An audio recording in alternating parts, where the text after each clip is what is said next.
sa Ružom Rupić. I ljudi, zdravo svima i dobrodošli u još jednu epizodu Impresivno sa Ružom Rupić.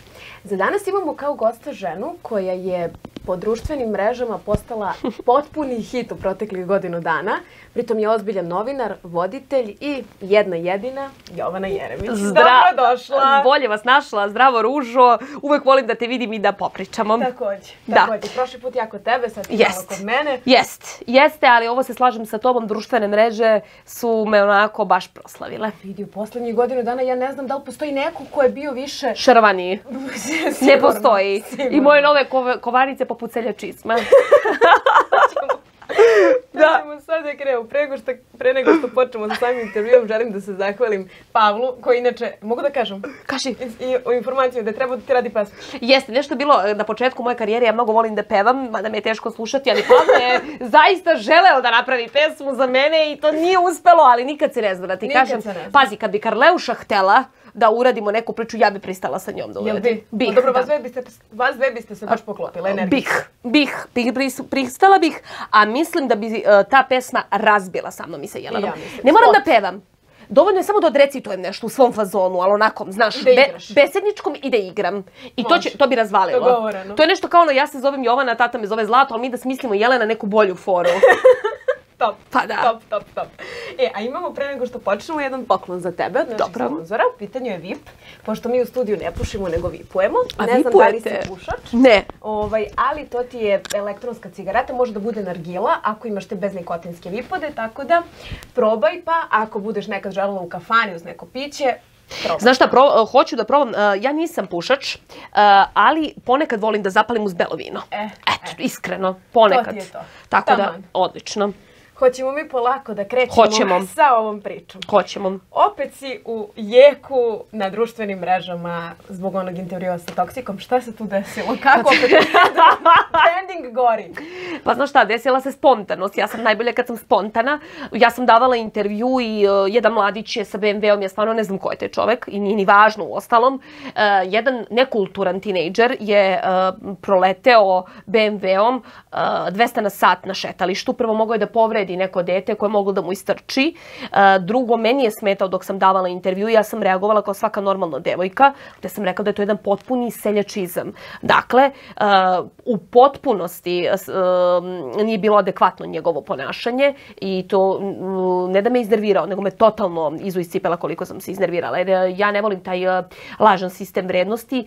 To ako neko ima bogatog oca, mamu, tatu, sestru ili brata, meni to nije merilo vrednosti. Merilo vrednosti je, evo i poruka svim tvojim pratiocima, pošto tebe isto kao i mene prate tinejdžeri i mladi ljudi, da samo kada vi zaradite i vi kupite tog BMW-a i vi kupite kuću, stan, kao što ja sada treba da kupim sebi, da je to jedino prava stvar. Čim dobijete od nekog, to nije to i ne treba praviti famu i praviti bajke od ljudi koji su na kontu nekih svojih, koji su se kićenjem tuđeg perja napredovali i negde pozicionirali u društvu. Treba braniti i podržavati mlade ljude koji se bore da sami uspeju.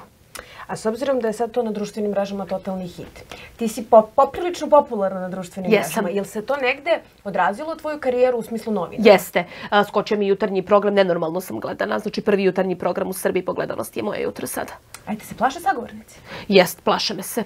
Zato što je moje jutarnji program jedini jutarnji program u Srbiji koji nikad ne znaš kako će da počne i kako će da se završi. Ali to nije stvar da se ja folderam, stvar je što ni ja ne znam šta ću da pričam. Ni ja ne znam kako će da počne i kako će da se završi. U toj jednoj nepredvidivosti tu leži njihov strah. Jer ja ti nikad ne znam šta ću ja da te pitam, a za sebe smem da kažem da se jako dobro pripremam za emisije, da imam znanje i da ne pričam pred kamerama gluposti i da nisam samo lepa i harizmatična, nego i tekako znam šta govorim i ako ništa, bar sam besednički fantastično potkovana. Pa jesi. Ja sam gostovala kod tebe, tako da znam. A kako ti je na Happy-u? Pošto znam da si prvo radila na magazinu, ali tako? Pa na RTS-u, pa na Happy-u. Da, pa ja sam ja sam prošla oficinu kod Sanje i Vesne, pa sam volontirala kod Sanje i tu sam održavala kontakt sa televizijom učeći prava dok sam studirala. Onda je došao RTS u smislu konkurs od 17.000 ljudi. Ja sam ušla u 10 najboljih TV lica. Od 17.000 ljudi Tjenić me izabrao 9 krugova pakla je tu bilo, selekcije, biografija, test opšte kulture, te dikcijski test, pa sve na kraju do vizualnog testa gde su bili Rada Đurić, Nataša Miljković, Olivera Kovačević i Aleksandar Tijanić u žiriju. Da, ja sam prošla najteži metod selekcije i zato sam ponosna i zato sam drugačija. I zato sam ličnost i zato sam napravila karijeru. Jer nisam gradila svoju poziciju u društvu širenjem nogu, niti preko postelje, isključivim radom, krvavim radom, sa mnogo suza, sa mnogo podmetačina, sa mnogo loših ljudi u svom životu. Uspela sam da napravim ime i prezime i da postanem brend. Jovana Jeremić je brend. Mogu oni mene da vole ili ne vole, ne mogu da ospore moj uspeh. I svi me gledaju. A gde ti je najteže bilo kad su ti podmetali nogu, to što kažeš? Kad su mi krali teme i gost. Tad mi je bilo najteže. Ja napravim jedno, oni mi ukradu i skinu mi. Ko je to radio? Pa, znam ja. To je najbitnije. Znam ja, ali oni koji su radili nisu uspjeli, oni su pali, a ja sam se podigla. Tako i treba. Se vratimo sad malo na početak. Kako je uopšte počelo tvoje interesovanje za novinarstvo? Od malena. Jednostavno, ja sam od 7. godine nastupala, glumila sam, a od 14. godine počelo to moje zaista veliko interesovanje. Ja sam bila urednik i voditelj tinejdžerske emisije. To sam videla u Ljigu. U Lazarevcu. U Lazarevcu. Televizija se zvala Jasta, Janko Stajičić i tako je počelo sve. Svi su mislili da je to neka moja, da kažem, tinejdžerska avantura, međutim ja sam znala da nije. I ja sam znala da je to ono čime ja želim da se bavim i da je to moj život.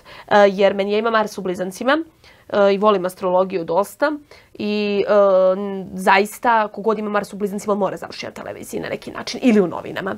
Ali imam tog jednog Jupitera u lavu u prvoj kući na ascendentu, to je ogromna popularnost, dok reći planetarna, neće biti planetarna, ali balkanska će biti. Jeste, zato što je moje jutro najuticajnije jutro u regionu. Evo ti Milo Đukanović priča o tom jutarnjem programu, Draško Stanivuković u Republici Srpskoj, pa svi regionalni lideri pričaju o mom jutarnjem. I o meni. Već kad ti se uhvatila toga, tebi dosta dolaze političari generalno u jutarnji program. I videla sam da si se ti u nekom momentu isto probala u politici. Bi se vratila možda? Nikad. Ja se nikad neću baviti politikom. Mene to ne interesuje. Najbolje sam u ovom poslu. Nemam konkurenciju ovde. Uz dužno poštovanje svima. Kada svi oni budu pisali svoje tekstove, pisali svoje jutarnje, zvali svoje goste i odgovarali za svoj program kao što odgovaram ja kao urednik, onda možemo da pričamo. Ovo ovako, ja nikog ne ponižavam, ali jednostavno mora da se pravi razlika između voditelja samo i urednika i voditelja. Ja sam i novinar i urednik i voditelj. Prema tome radim 3 posla u isto vreme. Nikad se ne bih vratila u politiku jer u politici mora da se laže. Ja ne volim da lažem narod i ne volim da budem neiskrena i kad sam i neotesana i gruba i čak primitivna i vulgarna, jer ja to hoću, ne zato što ne mogu da budem intelektualka, po svemu jesam sa onim što sam završila i diplome koje posjedujem, ali jednostavno kada ne želim da budem deo te elite, ja sam narod uvek prepoznao tu jednu iskrenost u meni. Znači, taj jedan ispravan sistem vrednosti. I kad sam takva i neotesana i odvratna, nikad me ne osudi jer zna da ja uvek imam jednu dobru nameru. Nikad ništa nisam uradila iz zle namere, nisam nekome poturila nogu, niti napakostila, ali ne podnosim kada napadaju srpstvo, ne podnosim kada vaterpolisti i fudbaleri koji žive u Beogradu i uče pravni fakultet pišaju po Srpskoj pravoslavnoj crkvi u Crnoj Gori u Kotoru, gdje je crkva Svetog Nikole. Ne podnosim kada hoće da ruše naš narod u Republici Srpskoj, kad hoće da ga ruše na Kosovu, kada hoće da nam otimaju naše svetinje i cijelo svoj život ću se boriti protiv toga. Koliko god da budem stradala u svom životu, ja sam na to pristala, ja sam tu cenu napred već pristala da platim. A jesi platila neka cenu zbog iskrenosti? 1.000.000 puta. Kako da ne? Pa posle moje emisije ja primam 1.000.000 poziva. Sve zovu tatem sinova, neki ljudi. Mislim, pokušavaju dok ne shvate da to kod mene ne može da prođe. Ja se ne bojim. Zato što ja branim istinu. Znači, onda kad pogrešim, ja se izvinim. I to je potpuno tačno kod mene. Ja se uvek izvinim kada pogrešim. Ali kad ne grešim, teraću svoje, pa vidi, možda budeš kogod hoćeš. Ti znači pravni fakultet negde u poslu? Kako da ne, pravni fakultet me naučio da imam svoj stav i mišljenje, da umem da se obučem, da umem da stanem, da umem da kažem nešto, da stojim iza svojih reči, da jednostavno budem ličnost. Pravni fakultet pravi ličnosti. U moru lica koji imaš na televiziji malo je ličnosti. Jedna od njih koja jeste ličnost, to je Jovana Jeremić. Voleli je ili ne voleli, Jovana Jeremić ima svoj stav, ima svoje mišljenje, ima sve što treba da ima jedna uspešna žena.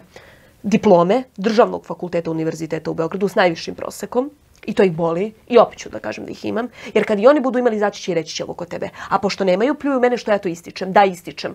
Zato što se danas završavaju singi, dingi, mengi, fingi, gluposti, Znači, gluposti, nismo mi Harvard i neki drugi univerzitet pa da privatni bude kao što je državni. Kod nas je državni fakultet pravi fakultet, privatni su smešni. Uz dužno poštovanje, žao mi, ali tako je. Drugo, mlada sam se udala, imam svoju porodicu, imam svoje dete, prevashodno, jer porodica je diskutabilna stvar. Danas je jedan muž, sutra je drugi, ali ja imam svoje dete i rodila sam ga u 27. godini svog života. Imam svoju karijeru, posao. 15 godina sam na televiziji, od toga aktivno 6 godina da me publika zna da se slikam, a onih 10 iza kamere su bile. Znači imam sve što treba da ima jedna mlada, uspešna žena. Časna sam. Nikad u životu nisam prevarila nijednog svog partnera u ljubavnom odnosu. O mužu da ne pričam. Kad budem smatrala da više nema emocija, da više nema ljubavi, da više ne vidim budućnost sa nekim, razići ću se kao pošten čovek i idem dalje u svom životu. Znači trudim se da budem čovek u svemu što radim. A je li teško imati i karijeru i porodicu? Nijako imaš muža koji to može da razume. Ja sam žena koja ne kuva. Mislim, kad kažem ne kuvam, ja kuvam za ono što meni treba, ali suštinski nisam domaćica da ga čekam sa ručkom kad dođe s posla. Ja ne kuvam, ja ne perem, ne peglam, ne kuvam jaja, ne bojim jaja, pošto sad su me za Vaskar zvali, rekla smo su promašili osobu totalno. Ja sam žena koja je partner i koja je prijatelj i drug i ljubavnica. Znači, ja sam taj psihoprofil žene, ja sam žena biznismen. Moje da zarađujem pare, uvijek ću da nađem ženu koju ću da platim da mi to uradi, ja ne mogu sve. Znači, ja ne mogu da se dupliram, niti to hoću. Znači, niti ja hoću da varam nekog, niti bilo šta. Ja sam žena koja voli biznis, hoće da zarađuje novac i hoće u svom životu sebi da priušti da neke stvari ne mora da radi. I trudit ću se da sebi u životu priuštim takav život u budućnosti. Ja sam se jako puno mučila od 20. do 30. Sad do 30. hoću da živim na nivou. S obzirom da i sama zarađuješ karijeru. Tako je. Mogu sebi to da priuštim. Mogu sebi. Ja nisam tražila ni jednog muškarca da mi nešto plati. Sama sam plaćala. I tako ću nastaviti i dalje. Jer najbolje kad sebi samo obezbediš. Ja imam jake sponzore i preko Instagrama i svuda i meni ljudi i šalju i stvari. Mi imamo tu sreću što je Karleuša lepo rekla. Ljudi misle mi mnogo zarađujemo. Mi zarađujemo dobro, ali nama mnogo znači što mi imamo besplatno stvari, frizer, manikir, pedikir. Mi na to ne trošimo pare i možemo da odložimo za neke druge stvari. Tako da, meni je sada glavni cilj u životu da rešim sebi svoj krov nad glavom, da to bude moje. Čestitam. Da, i to mi je sada glavni cilj. To je velika stvar. Jeste. To sad do kraja godine moram to da rešim. Strava. A tvoja ćerkica, jel uspevaš s njom? Uspevam, ona ima 2,5 godine. Sad muku mučimo malo za šokolenje što se tiče, počela je sad tek da priča, ali kasnije je krenulo obdanište zbog ove korone i sad se prilagođava. Muku mučimo malo oko tih bolesti u obdaništu, u sticanju imuniteta, ali izuzetno je dobro dete. I znaš šta, ja sam imala sreću da imam takvo dete koje nije plačljivo. Jednostavno, Bog me je čuvao ceo život. Znao je da sam sama, znao je da nemam zaštitu, znao je da nisam imala muškarca kojem ću da se obratim i da kažem vidim, treba mi tvoja pomoć, možeš da mi pomogneš. Ja sam sama koračala u ovom životu, u ovom poslu. Ali nikad ne bi postala Jovana Jeremić da sam išla preko kreveta. Ja sam samo imala sreću da mi Bog nameće ljude koji hoće da mi pomognu. Kao što je moj gazda koji je čovek koji je jedini na početku kad ja nisam bila Jovana Jeremić, što sam danas izašla i rekao ova mala vredi, njoj treba dati šansu, ko me podržu uvek kad su me svi rušili na toj televiziji. On je bio iza mene i ja mu to nikad neću zaboraviti. Mislim, on to jako dobro zna i to je jednostavno čovek koji mi je u životu jako puno znači. A već kad pričaš sada o tome da si se podosta mučila, sećam se rečenice iz jednog intervjua, oni sada voze kamione, ja sam Jovana Jeremić. Istina. Jel se čuvaš možda nekad sa tim ljudima iz Liga? Ne direktno sa njima koji su te ismevali, ali ovako generalno? Nikad. Ne. To je previše bolna tačka. Ne želim uopšte da pričam o tome, to je previše bolna tačka. Ja sam imala ozbiljne poremećaje zbog tog terora koje sam trpela u školi. Možda ima jedne, dve drugarice, ali izbegavam jako. Nema potrebe. Kad su me tada odbacivali, sad stvarno nema potrebe sada. A si pozvao neko? Jeste. I kako si reagovala? Nisam odgovorila na poruku. A jesi možda zbog toga završila kod psihologa, psihijatra? Mislim, ja na primjer Nisam, nego sam imala posledicu u vidu toga da sam imala probleme s menstruacijom. Znači, ja nisam nikako mogla da dobijem menstruaciju. Meni su izazivali hormonski prvi ciklus.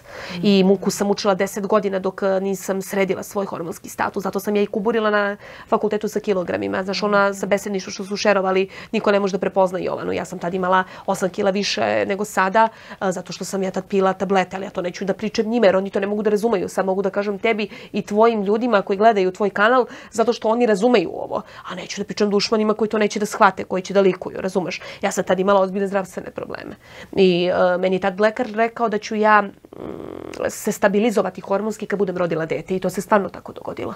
Sad nemam problema nikakvih, hvala Bogu. Zapravo tvoja ćerka je jedna jako svetla tačka. Jeste. Najsvetlija, ona je mene spasila od mnogo problema u životu. Ali mislim, stvarno ne bih želela nikome da se ovo dogodi. To vršnjačko verbalno nasilje je najgora stvar. To je gore nego da te neko udari. Jer to tebi psihički, znaš, ja sam noćima sanjala sne, Ružo, gde ja imam kao neku loptu koja je veličine kuće. To je stvarno istina. A ja sam tipa veličine ovoga. I ta lopta, znači to je san koji ja pamtim i dan danas. Ovo sam ja. A ta lopta je veličine kuće i ta lopta ide i mene pritiska. I non stop ja se ovako držim. I to je san koji me proganjao 4 godine. Gospode. Znači, to ti je psihički teror koji sam ja trpela od te dece. A se plašiš možda sutra da se tvoje ćerke ne desi? Nikad, zato što ću ih ja podrobijati. Mislim, ja nisam imala ko da me zaštiti u tom smislu. Nisam se ni žalila roditeljima, ali mom detetu vidi. Pa to nema šanse. Pa ja sad, oni imaju sreću što ja sad neću neke stvari kada mogu nekim ljudima, ne deci, profesorima, koji su sad neki čak i direktori, gde mogu da im zagorčam život, realno ti kažem. Mogu da im napravim pakao. Ali neću, jer se ja ne svetim. Sve će to Bog na svoje da posluži. Teško mi je. Nemoj da misliš da nisam palo iskušenje da okrenem nekoliko telefona i da im zagorčam život. Ali se nisam osvetila. I tu je moja pobeda. Tvoja savjest. To je moja savjest. Neću da ih imam uopšte, ne želim da ih vidim. Samo nemoj da mi se pojavljuju uopšte, ne želim da ih vidim. Ma ti si s njima dokazala ko si, šta si samim tim, šta si od sebe napravila? Apsolutno. To je dovoljno. Oni mene moraju da gledaju svaki dan na televiziji, a ja njima lik nisam videla već 15 godina. Jel ti teško nekad da ustaneš ujutro, da se spremiš, da... Što sad? Sad izgledaš top, ali je ti teško nekad kad treba da spremaš jutarnji, da ustaneš rano? Nikad. Ma nikad. Ma kakvi posao volim najviše na svetu. Jedva čekam. Ja ne mogu da spavam. To je problem. Ja samo, kad vodim jutarnji, ja legnem oko 12, i to me stalno me kritikuje. Šef kaže, lezi bre u 10, spavaj do 4:40. Ja u 4:40 se dižem tada. Ja rekao, ne mogu. Ja imam adrenalinski šok tada. Ja tad, razumeš, ok, samo ću da legnem 4 sata i ustajem. I tako ja. Petkom subotom i nedeljom. Kad možeš. Pa znaš šta, da. I u te noćne sate dopisujem se. Dopisujem se sa nekim ljudima koji su mi važni, koji su mi bitni, koji negde poslovno su mi značajni. Dogovaramo se oko jutarnjeg i tako imam ja te svoje rituale noću. Da. A pre jutarnjeg programa si bila isto na Happy ili u Parovima? Jesam, u realitiju. Kako ti je to iskustvo? Pa to je iskustvo dragoceno u smislu da nisam to prošla, ne bi bila ovako dobar voditelj, ne bi bila ovako neposredna. Jer mene krasi ta neposrednost i jedna spontanost koju druge voditeljke imaju, ali neće da pokažu. Ili možda i nemaju, jer su navikli da se foliraju, da se prodaju, da su svetice u pokušaju. Ali ja nisam svetica.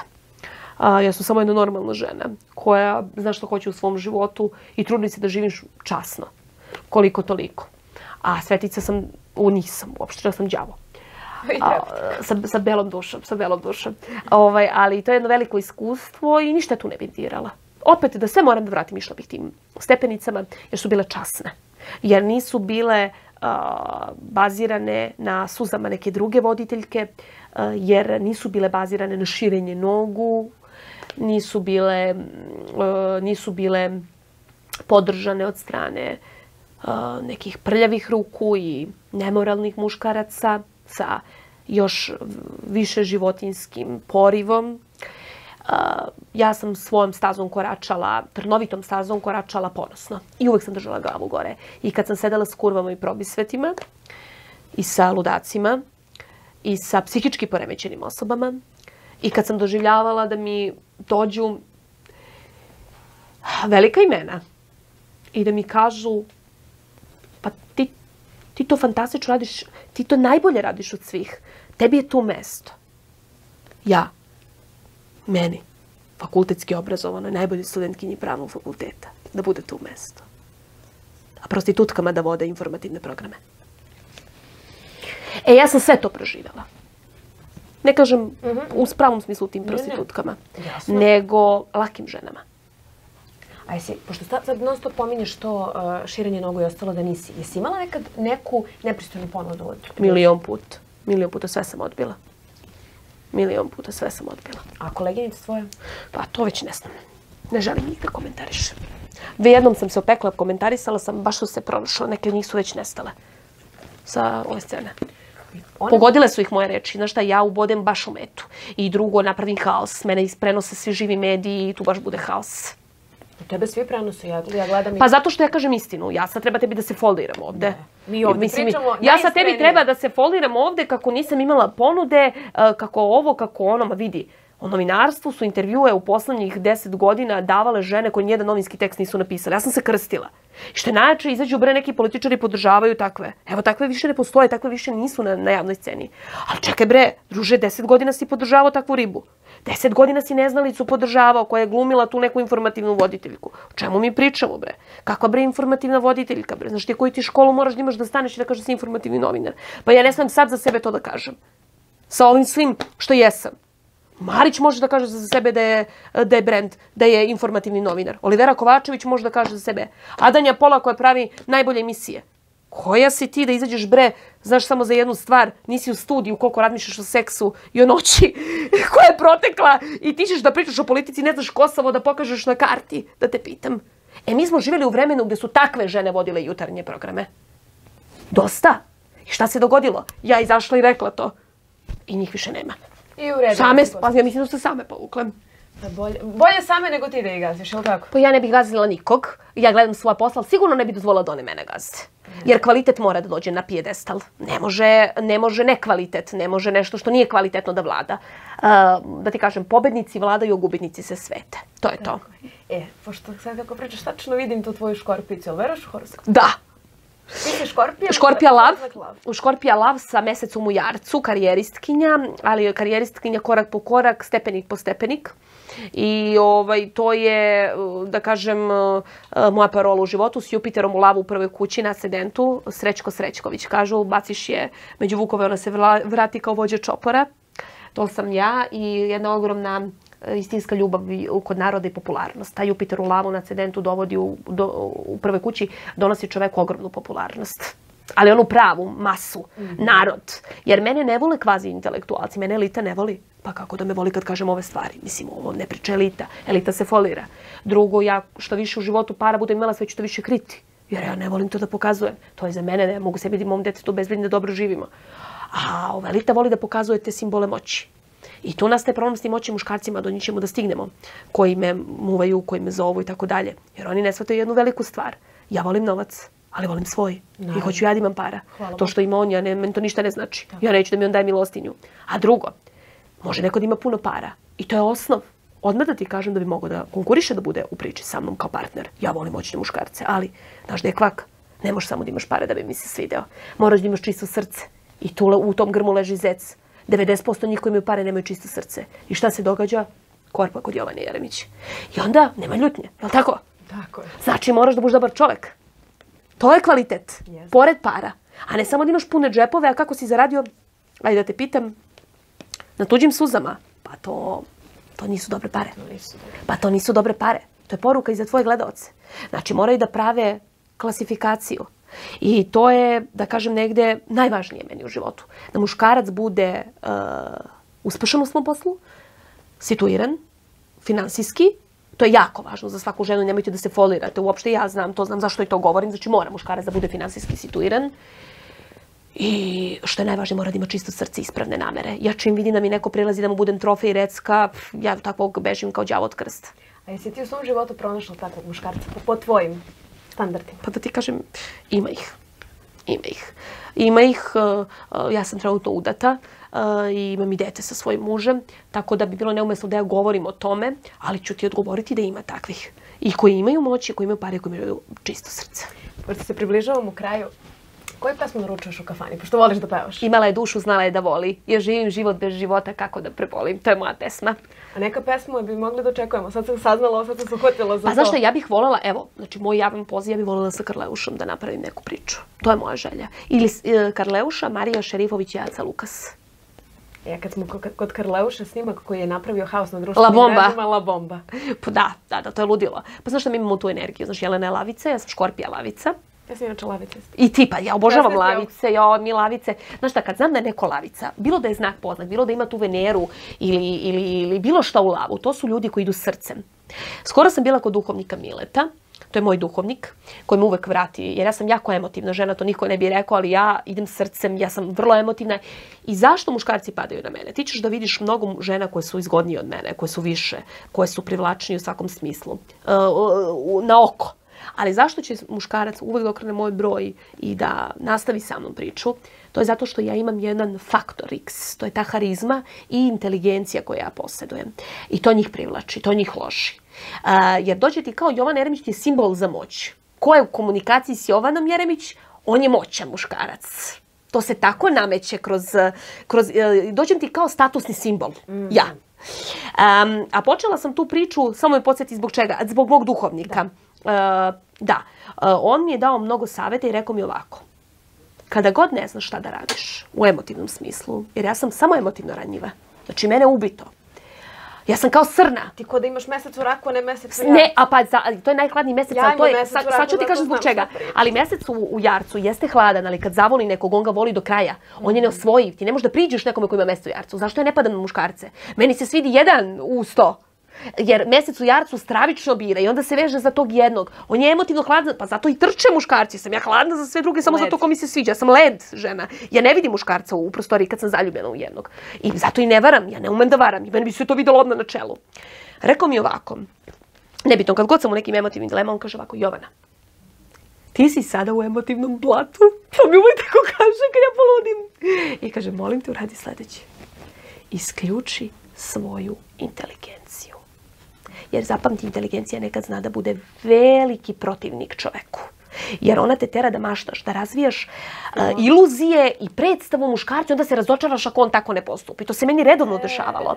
Mi žene treba da prestanemo da razmišljamo o tipu. I kaže, spusti se u svoje srce.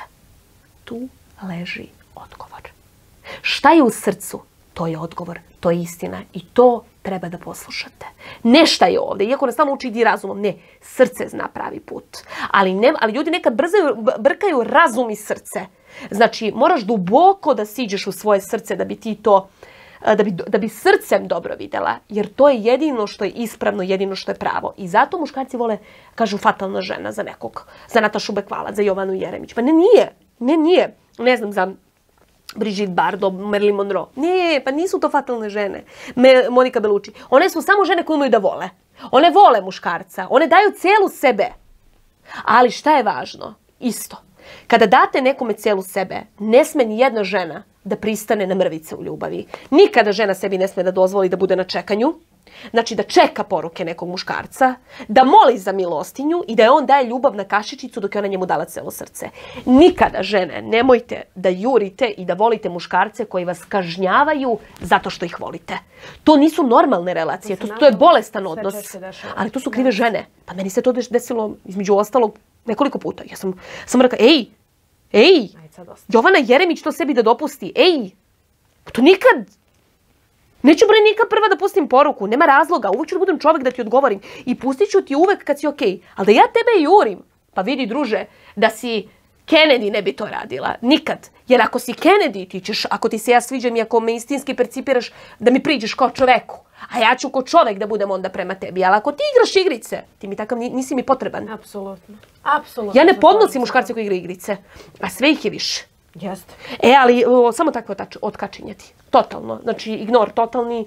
Ne treba trošiti vreme za tako nešto. Ali ti imaš devojke i žene koje žele da pate za muškarcem. Oni se lože na patnju. I tu nastane problem.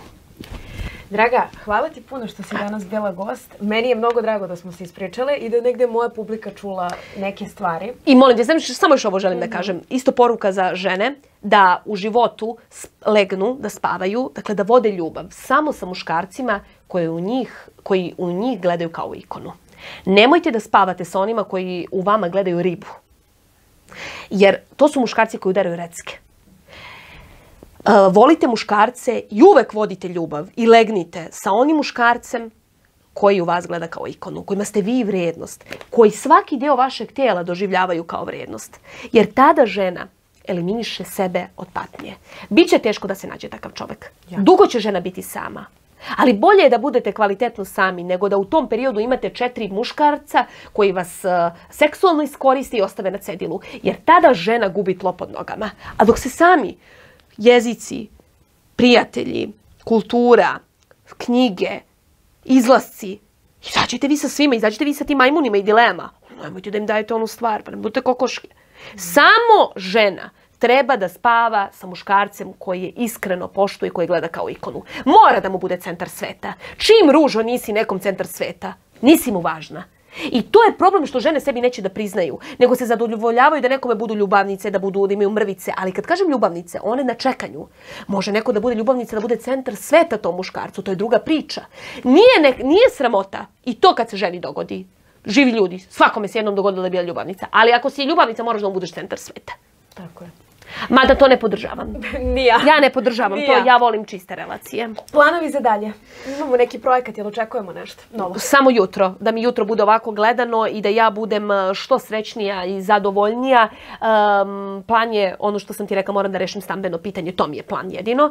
Sada, jer ispunila sam svoju želju od nove godine, da više vremena posvećujem sebi i mislim da se to apsolutno vidi. Apsolutno. Smršala si, izgledaš nikad bolje. Pa trudim se. Izgledaš nikad Trudim se i da mi Prava džepna Venera. Pa džepna Venera, naravno. Moram da budem top.